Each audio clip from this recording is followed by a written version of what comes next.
Well, good evening. Let's see if I got my mic turned on or not. Looks like I do. Good evening. It is good to be here with you this evening. Thank you so much to Jordan and the elders for inviting me here to talk to you tonight. I got to speak all afternoon, so if my voice cracks like I'm 12 years old again at one certain point while I'm get excited and tell a story, then you'll have to just let me just keep on going and don't laugh at me, okay?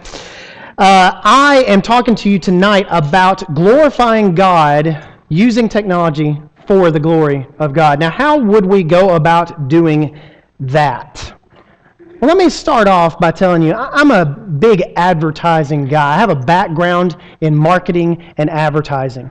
And I graduated Freed-Hardeman University with a degree in media arts, advertising, and youth ministry. And believe it or not, those two things go together, actually. And I love to look at signs. I love to look at advertising. I love to look into the psychological aspect of advertising. And I want to look at tonight some billboards. We see billboards all the time. On average, you see 3,600 billboards every single week. Every single week, you see 3,600 billboards, whether you notice them or not. And some of them are very noticeable, where others you ignored every single time you went by them, right? So I've got some pretty funny billboards. We tend to notice the billboards that are eccentric and funny and make us look again, or maybe it's something that we find interesting. For example, this one right here. I'm just going to leave this one right here. I'm not even going to comment on this one. Just that. Go ahead and laugh. Just get it out of your system. Just go ahead and laugh. I'm telling you, that's one of the best ones here. I love this one right here. This is my favorite one. Childhood obesity. Don't take it lightly. And then there's a McDonald's advertisement right below it. That's what you call somebody, the guys that run the sign companies right there. It's bad placement right there. Bad placement. I like this one right here. This one's pretty original. It's time for the fitness center. Makes it look like the guys that are doing that. I love that one. This one right here. I watched a documentary about how they made, a little video about how they made this one. That's actual concrete. It's actual thin layer of concrete. They did this for the Batman movie that came out several years ago. And they put concrete and real rebar up there to make it pretty authentic. I have no idea what the weight of that was and why the sign didn't tip over, but hey, it looks really, really cool. And then some of them like this one. There we go. Like that one right there. That explains itself, right? Kids, you don't know what that is, but you will know one day, okay? I don't know what it is, but yeah, you will. You'll find out the hard way one day, okay? And this is the last one. I kind of like that one. They didn't even, nothing on the billboard. Notice the advertisement is off the billboard. I wonder if there's a guy that gets out there and cuts the grass every day, right? I wonder if there's a guy that just does that. So I love, love, love creative billboards. And you have to ask yourself a question. What do billboards do? What do billboards do? They are representing a company or service or organization that they're up there represent. That's what they're doing. They're representing that company or organization. Just like a billboard, you tonight, even as young people, are representing Christ. You are a walking billboard for Christ. And just like these billboards, you are a reflection of Christ. If you call yourself a Christian, you are a reflection, no matter what age you are, of Christ. Everything you do, how you act, what you say, where you go, who you hang out with, and what you say even on your devices and through your technology is a representation, a reflection of Christ. The billboard is a reflection of that company and organization, and you're a reflection of Christ. Now, that sounds like a lot of pressure, doesn't it? To a young person, I think that would be, to me as an older person, as a 34-year-old guy, I'm thinking that's a lot of pressure. I'm a representative of Jesus Christ if I call myself a Christian. So I want to know this evening, and you have to ask yourself this question, how are you representing Him? How are you representing Jesus Christ online? How are you representing Him on Snapchat? Or Twitter, or Instagram, or Facebook, or any of those other things that we do with our iPhones and our Android phones and our iPad? What are we doing, and how are we representing Him in that space? I've got 3 different things that I want to talk to you about, 3 do's and 3 don'ts about using technology to glorify God. We're going to talk about 3 don'ts first. We're going to talk about 3 do's last. Break it down really easy this evening. So let's go. Number 1, don't learn lessons the hard way. Don't learn lessons the hard way. Now, what do I mean by that? You can learn from other people's lessons. Like this guy right here. This guy, no. If you can see that really clearly, that's on Instagram. Don't do that, right? Don't learn lessons the hard way. How many of you know what this game is? Y'all know what that game is? I'm so glad. Because sometimes you get into a group of young people and they're like, it's Mario. I know what Mario is, but I don't know what that game is, right? This was the game that I wanted when I was your age. When I was 10, 12 years old, this was all that I wanted. I would dream about this video game, and then I would wake up and not have it and be mad, okay? I wanted this video game so much, and guess what? My mom actually learned a very important lesson about me, about general things, I guess, when she told me, I will buy you this video game if you hit a home run in your t-ball game, or to whatever baseball I was playing at the time. If you hit a home run against this team, I will buy you that video game. What do you think I went out there and did that next Saturday? I hit a home run. My dad actually knew about this deal. He knew about this deal. He was the third base coach. Okay? So I hit this thing, and I hit it right in the middle of right and center, and I'm running, and he knows about this deal. He doesn't want to spend $50 on a video game, okay? And he's over there going, stop, and I'm like rounding third going, no way, man!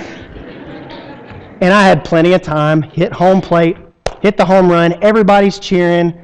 Our team hadn't won a game all season. I think we actually won that game for some reason. And I look at my mom up in the stands. Everybody's cheering, everybody's clapping, and she's just sitting there going.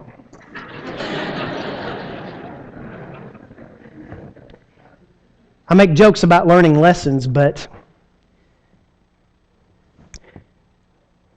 you know people that have learned incredibly hard lessons just using this. You know people that have gotten in tons of trouble with stuff doing like this. You may be even doing things that you shouldn't be doing with this. Tonight you need to look at yourself and you need to understand and you need to see those people that have learned those hard lessons. You need to look at those people. I have so many people. I do these internet safety things. I did one in Texas 2 months ago. I'm doing another one down here in Florence actually next month. I do them all over the different areas, and it's not a thing in demand because I'm a great speaker or anything. I'm not a great speaker. It's a thing in demand because the information is in demand and because so many young people are throwing their lives away with one decision on these devices. I can't tell you how many 22, 25-year-olds I've had come up to me and say, you know, I wish my parents would have listened to somebody like you when I was 17 or when I was 16 or when I was 15.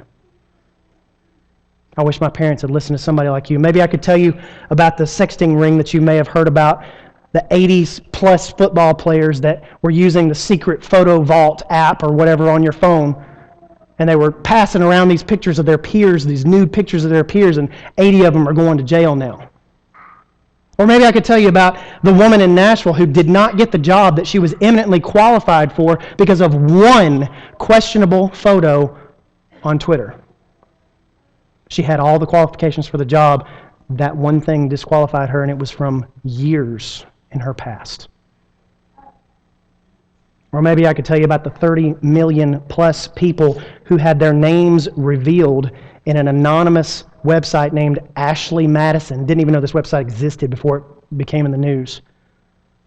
Apparently it was a website where men could go to cheat on their wives. 2 guys committed suicide because of it. Young people, did you know that you can lose scholarships? You can get denied entry to college. You can get denied a job for one thing that you've posted online. Because you can, and it happens every single day. Companies are hiring people, hiring organizations to find dirt on you before they let you into their college, before they let you into their organization. They're hiring people to find dirt. What we do on the internet impacts our future because that information is so very public in so many different ways. I don't care what Snapchat tells you 1,000 times how private something is, it's not. Nothing is private. I told it to your parents, I told it to a group of parents this afternoon 100 times. Nothing is private on the internet. Anything that is transmitted can be intercepted. Any person with the right tools and knowledge can intercept any kind of data that you send. And you need to be aware of that. Because what we do on these devices will determine our future. It's going to determine your future more than it ever determined mine. Number 2 is don't make it all about you. Philippians chapter 2, verses 3 and 4, what was just read, is a scripture all about not making it about us. And when we look at these devices and when we look at the Instagrams and the Snapchats and the things, it's so easy, so very easy to make it all about us. Did you see how many times my post got retweeted? Did you see how many times people have viewed my vines? Did you see how many likes I got on Instagram? Did you see that? That's me. We have got this society where the only thing that is important is me. That's not what the Bible teaches. What if you turned it around? What if tonight you turned it around? What if you made it all about others instead of all about you? I did this experiment not too long ago, and I still do this from time to time on Facebook. I have 600 and something people, friends, quote unquote, on Facebook or whatever, and probably 200 of those I have never talked to them before. But out of all the things that I've written, all the things that I've spoken, all the things that I've been involved in, that I'm doing and everything, nothing gets more attention than when I post this one question on Facebook. How can I pray for you today? Nothing gets more attention than that one question. I think at one point in one of those posts I had 100 comments on one of those because people just kept asking for prayer requests. The power of the gospel is amazing. Philippians chapter 2, verses 3 and 4. It's just read, but I want to read it again. Do nothing out of selfish ambition or vain conceit, but in humility consider others better than yourselves. Each of you should look not only to your own interests, but also to the interests of others. You know, if you want to be a rebel and you want to blaze your own trail, you want to be your own person, there's no better way than to do what counterculture tells us to do what culture does not tell us to do, and to be focused upon other people, to serve other people. Jesus Christ came to serve, not to be served. And we should be serving others just like He did. Don't number 2, don't make it all about you. Don't number 3, don't broadcast your entire life on the internet. Don't say everything that you do. Don't do everything that you do. We all know the oversharers. We all know the people that will say anything online, and their justification is because, well, it's because I am who I am. I got to be me. I'm just trying to keep it real, right? We all know those people, right? Don't be that person. Proverbs 17, verse 28. Turn with me there and read with me. Proverbs 17, verse 28. Even a fool who keeps silent is considered wise. When he closes his lips, he is deemed intelligent. Do you know how rumors spread, even online, even over Twitter and Instagram and places like that, or Snapchat? You know how they spread? By you participating in them. That's how they spread. It's not because you talked about it. It's not because you kept it going. It's because you just participated in it. Before you post, before you tweet, before you send the text, think. Paul writes in Philippians chapter 4, verse 8, the whatever passage, right?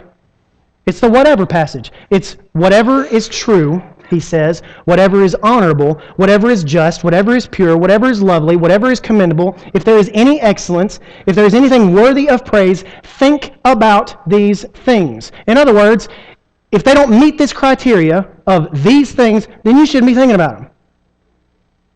All the nonsense that we get into on our phones and on the internet, we really shouldn't be thinking about all that.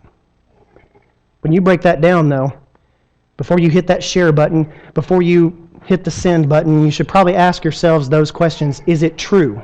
Just break it down. Is it true? When we share some information that isn't true, that hurts our credibility. Check it out before you post it. Just because you want it to be true does not make it true. Is it honorable? That word can be translated as noble or dignified. Ladies, do you want to be known as a noble or dignified young lady? Do you? Guys, do you want to be noble? That's a very manly kind of thing to be known as. Anything that has the potential to embarrass you or embarrass your church or embarrass you as a Christian, really not ought to be posted. Is it just? That word that might be translated righteous or right. Can you post this by faith? You read Romans 14, verse 23. Can you do that by faith? Knowing that this is a righteous thing to post. You just got to ask yourself, is this right? Is this right for me to do? Is it pure? Some of the photos and websites that Christians share are not exactly G-rated, are they? And sometimes you may be on websites and you may see adults not being good examples. That doesn't mean that you have to go down that same path. You may see your friends do those different things. If it isn't G-rated, you shouldn't post it. Is it lovely? Think about that, lovely. That's a weird word we don't use very much. There's far too much ugliness going on in our world. And Christians certainly don't need to let their minds dwell on all the ugliness and negativity that's in the world. And much less perpetuate that to keep it going by sharing those words that in pictures and posts and sharing things that are just not godly. Is it commendable? Another word for that is admirable. Is it admirable? Think about a person that you admire in your life. Think about that person right now that you admire in your life. Now, when you post that or when you tweet that, even privately between your friends, would that person that you admire approve of that? Would that person in your life, whether that be a parent, a coach, a mentor, or whatever, would that person look at that and go, good job? Is it excellent? We live in a busy and distracting world. Many things that pop into our minds or flash across our screens do not fall under the category of being excellent, helpful, beneficial, or any of those things. We do not need to waste our time and energy on such things. Last one is it praiseworthy? Is this something that you should really be thinking about right now? Is this something for which God would praise you for? Is this something that which He would say, well done, my good and faithful servant? Would He look at that post or that tweet and say that to you? So there's certainly a lot of stuff online that's not worthy of our time and energy. We need to only let our minds dwell on the things in this passage, whatever is true, honorable, just, pure, lovely, commendable, excellent, and praiseworthy. If you do, it will be reflected in what you share online. Let's get to the positives. First, do. You need to encourage others. 1 Thessalonians 5:11 is one of my favorite passages in the entire Bible. And it says, encourage one another and build one another up just as you are doing. You know, some of you are great encouragers.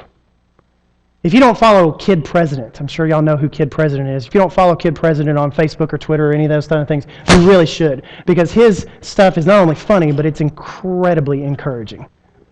It's incredibly positive. But so many people, when they get online, they turn into this crazy person.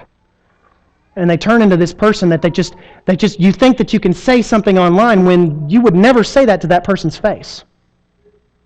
I've never understood that. Why? Why do we do that? We're able to hide behind that wall of anonymity. We're able to hide behind that screen and we can just type out whatever we want, and we don't think that really affects our Christian life or our salvation, when it really, really does. Encourage one another and build one another up just as you are doing. That leads us to our next point. Be yourself. Be yourself. Let's talk for a minute about compartmentalization. That's a big word for putting different things in different places in your life. You've got in your bedroom at home, you've got a big chest or drawer probably. We put socks and stuff in here, and put, T-shirts in here and put blue jeans in here and different things in here, right? And you got different compartments for different things, right? Well, we do that in our Christian lives sometimes. We'll have one compartment for, okay, well, this is how I act at church. Okay, this is how I act on the ball field. This is how I act in Bible class. This is how I act in school class, right? And we have all these different compartments of different things. And we shouldn't have that at all. Because we should be ourselves wherever we are. We should not try to live up to somebody's standard to be cool or be in somebody else's circle. We need to be yourself. And when you think about being yourself, it really comes down to your heart. It really comes down to the condition of your heart, inside on your heart. Only you and only God know who you really are. You need to be yourself. That brings to mind two scriptures. Proverbs 23 references, "For a man thinks in his heart, so is he." If you think it, then that's who you really are. Proverbs 4:18 says, "Above all else," and some versions say, "guard your heart, for everything that you do flows from it." Who you really are is your heart. Who you really are is what's inside. And people like to separate those two things. They say, well, don't make decisions with your heart. Make decisions with your head. Don't do that. Make decisions with your head, because your head is more logical. Well, you know what? Young people, let me give you a news flash here. Whatever's in your head is going to eventually be in your heart. Whatever's in your heart is going to eventually be in your head. Those two things are intimately connected. There's no such thing as a non-emotional decision. When we're typing out something, and when we're talking about something, when we're doing and being different ways online, there's no such thing as a non-emotional decision. Everything that you think, you end up doing. Your feelings affect your faith, and your faith affects your feelings. And you cannot separate those two. John Mayer, y'all know maybe who he is. John Mayer, he's a singer-songwriter. He let all this kind of stuff get to him once.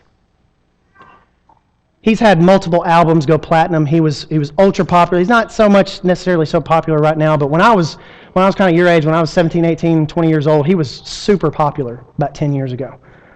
And there was a period several years ago where he let all the haters, he let all the bloggers, all the Twitters, he let that get to him so much, and he paid attention to that so much that it started affecting him in a way that he didn't like. And so he just, he's got a lot of money, so he just moved to the mountains, moved out to Montana somewhere from Los Angeles. Just didn't want to deal with it anymore. And this is what he said. This is what he said. He said, "Celebrities will spend hundreds of thousands, if not millions of dollars on personal protection. They'll hire bodyguards. They'll put up fences and walls around their homes. They'll install elaborate security systems, and they'll spend all this money and all this time and all this effort, and then they'll get up in the morning and check the internet and read the most horrible things that people have said about them every single morning. And when they do that, they forfeit all that money that they've spent on security because you let them get in. You may not let them in your home. You may not let them in your house, but you let them into your heart. You didn't let them touch your body, but you let them into your heart. And it's not just celebrities we're talking about here tonight. We let all sorts of stuff into our hearts. We let the stuff that we read online, we let the text messages that people send us, we let all that stuff get into our hearts, and we're miserable and we're unhappy, and we say, why am I unhappy, and why am I miserable, and why am I irritable, and why am I acting like a jerk? Because you let them get into your heart. We got to keep our guard up. We've got to guard our heart. We have to protect what matters. If we protect what matters, we can be ourselves, and we can show the love of Christ, the light of Christ, brighter and brighter every day. Last point this evening. My last do is represent Christ in everything that you do online. Now, does this mean that we're supposed to talk about nothing other than Jesus Christ and God and church and worship and everything like that? No, that's not necessarily what that means. But 2 Timothy 4:2 says, "Be prepared in season and out of season, and be ready to give a defense for the hope that is within you." If we have that hope, should it not shine out in everything that we do? Going back to my first point today and thinking about those billboards. You're a walking billboard, and you're a reflection of Christ in everything that you do. If we could turn out all the lights here tonight, and I could have a single candle light up, or just have to suffice for the screen tonight, but if I had a single candle right here, that candle would represent Christ. It's pure, it's constant. You'd be surprised at how much one single point of light can shine out in the darkness.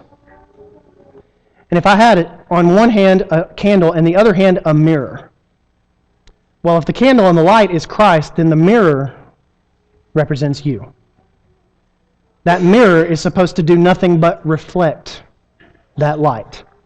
It's not supposed to distort it. It's not supposed to warp it. It's not supposed to change it. It's not supposed to get in somebody's face or anything like that. It's just supposed to reflect that light to everyone. What does it mean to be a reflection of Jesus? It doesn't mean that you have to be perfect. It doesn't mean that you have to preach on the side of a corner. But what it does mean is that you need to love Christ, love people like Christ loved. His compassion for others like He did, encourage others like He would, and that goes for this as well. In fact, in our lives today, more so it goes for this as well.